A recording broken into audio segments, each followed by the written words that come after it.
Bonjour, Kinamagani Erlen edition and welcome to today's writing lesson.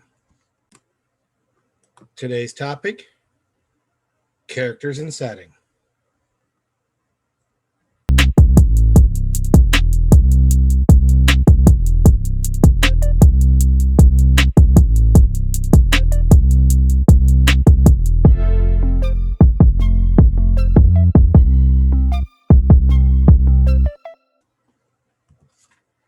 I want you to take a moment and think about your favorite book or movie or graphic novel or cartoon and think about the characters.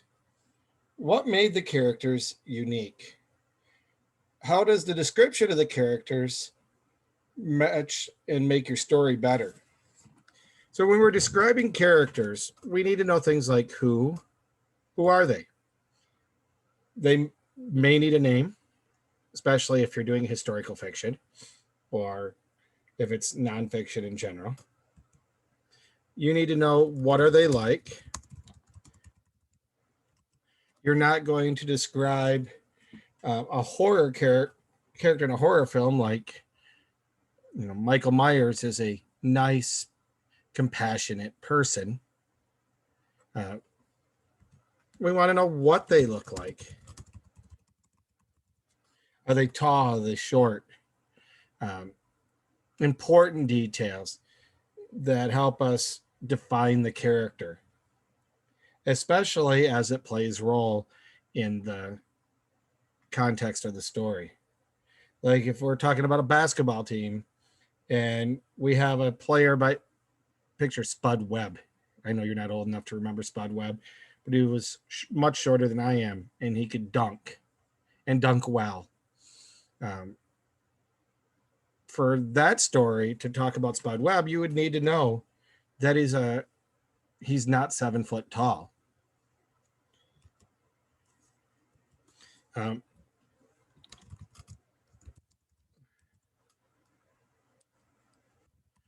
sometimes for character descriptions, what do they think? Are they compassionate? Are they mean? Are they funny? All of those things kind of go into character.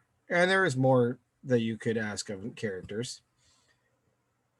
But as you're going to compose your narrative, one of the first things you're going to do once you have kind of an idea of where your story is going to go is you're going to want to define your characters. Once you get into the actual drafting of the story, you'll do this in the context of the story. At this point, you're simply just going to describe them in a list.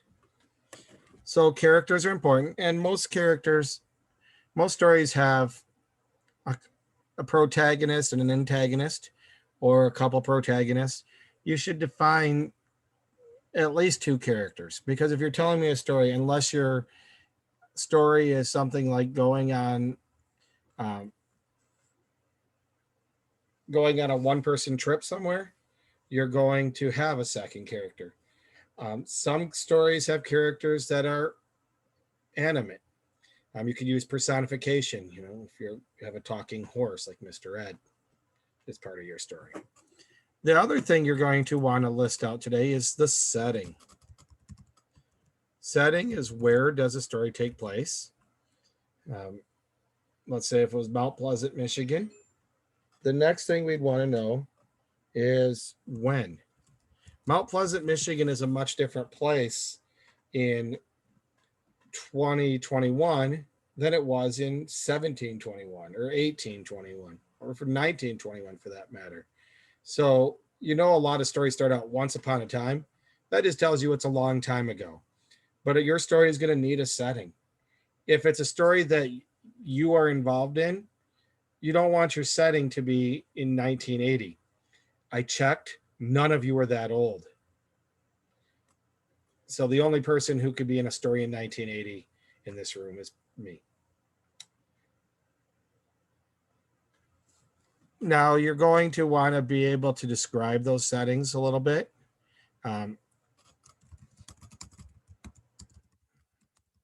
If this story is set somewhere else, help us to understand it. Like if you're setting it in New Orleans, Louisiana, many of us have never been there. Describe it. Is it the inner city? Is it a small town? We need to know those things. So what are you going to do today?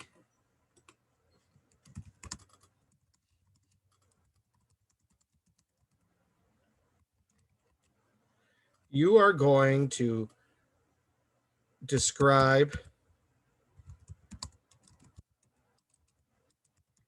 two characters. We're going to learn to type while we're at it. And you are going to describe the setting of where your story is going to take place. You will be able to do this using Writing City. It'll be called Free Write Character and Setting. I don't need you to write the story. I just need you to put character one, if you want to give it a name, awesome. And then describe the character. Does not even have to be in sentence format. Then describe the setting.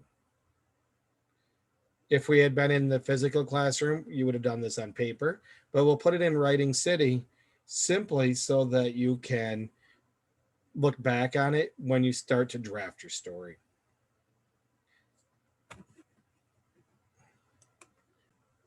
If you have any questions about this, please do reach out to me. I'd be more than happy to help set you on the path. Don't overthink it. And remember, you're the author of this story. So pick what you need for the characters, pick what you need for the setting. Do, however, make sure that your story is going to be school appropriate. So that may play a role in your character and setting. Pretend your audience is anybody in the building, from the principal to your teacher to kindergartners to fifth graders. All right. Well, you have a Minogijagad. Minwa. Mama P.